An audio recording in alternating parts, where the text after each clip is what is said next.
point is called the clearing. My points also go back and forth from very urban to very rural areas. It's only recently I've been exploring the internal landscape. I'll get to that later. The clearing. At the edge of a forest, just beyond a fork in the road, leaves sparkle like rubies, and branches heavy with autumn form an archway over the path.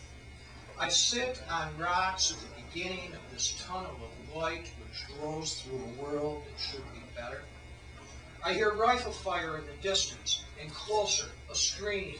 There's a rustling and the breaking of twigs, and a man enters the clearing. He carries a gun, and a large hunting knife is strapped to his belt. Both of us are momentarily startled, but, noting our membership in the same species, we nod, and he passes on. Several times from the porch of the house a mile away, I saw a friend's husky shepherd run with strikingly graceful speed. We said, on such occasions, he looked like a deer. Last winter, a hunter thought the same thing and shot him. Again, I listen to a series of explosions and think of the men in the woods, how they'll meet this evening in a country bar, drink beer, boast about the size of their kills, and return to their beds where something unrecognizably beautiful and doomed will stir briefly beneath the eyes of their sleep. This is a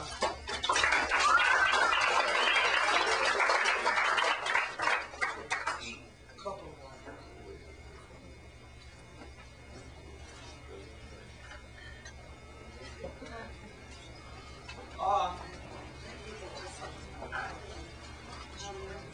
I spent a bit of time in Montana, and this point involved out of the experience. The reason I was there was an attempt to study with the poet Richard Hugo, who was in the process of dying, and I was scrambling around. It was nuts, but Hugo is a poet that I do love a lot and respect, and he's had a major impact on my work.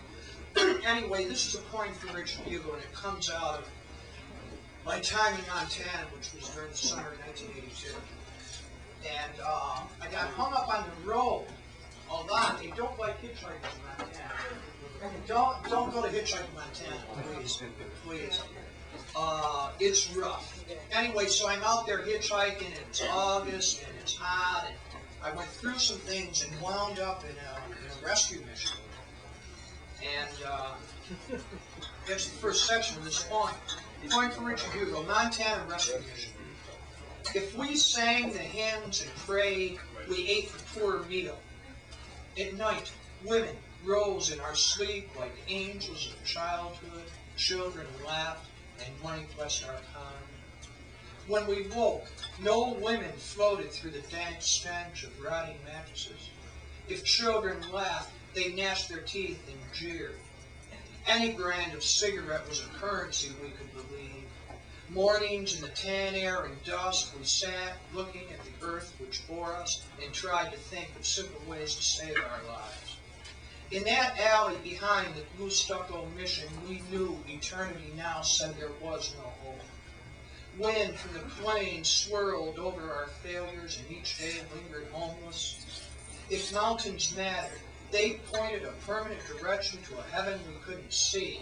When we sang, our voices cracked. When we prayed, we didn't mean it. 2. Believing it is so. Believe in a voice of stone. Then listen for its one true sound, echo of water. Names are what we live by. Call the world forever. Believe this is so because you have made certain it will go on. Remember the woman who haunts the river? The sand in your throat is her last song and trout run every spring.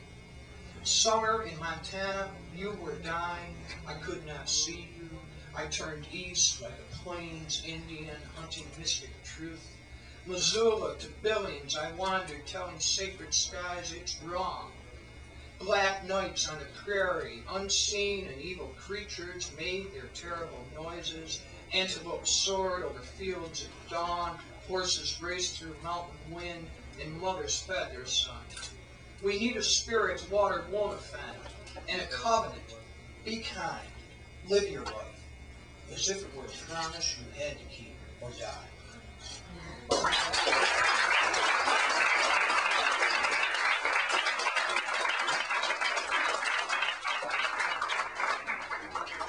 This is the last poem I'll read. I started I just completed this manuscript, and it was very much a resolve for me, and also made me feel like I had to move on to new work. And I haven't read this poem publicly. It's recent, and I don't know. It's a new direction, but I'm reading it. The poem is called Green Sky, and I kind of see it as a pivotal point for maybe a new series of poems or something. Anyway, Green Sky. That afternoon, I watched a woman rise in the valley, reach the crest of a high hill, remove her summer dress to dance before the clouds, and the sky was green. It was then I could claim the heart, the circling cry of birds in the swirling wind, or the silence of absent lovers drifting through empty rooms. To understand the dance, you must believe in passion. In the distance, I went about my life. The days brought me to the company of sleep. Awake, I discovered a dangerous city and heard again the lost voices. Unanswered and alone, I returned to the fields, the trees, the perfect language of birds. The air was filled with song. Still, she was not with me. To understand the dance, you must believe in passion. Today, I knew a strange, calm joy, as if the sky was open to my need. I listened to that single gasp of two bodies coupled, and it was ours. Thanks.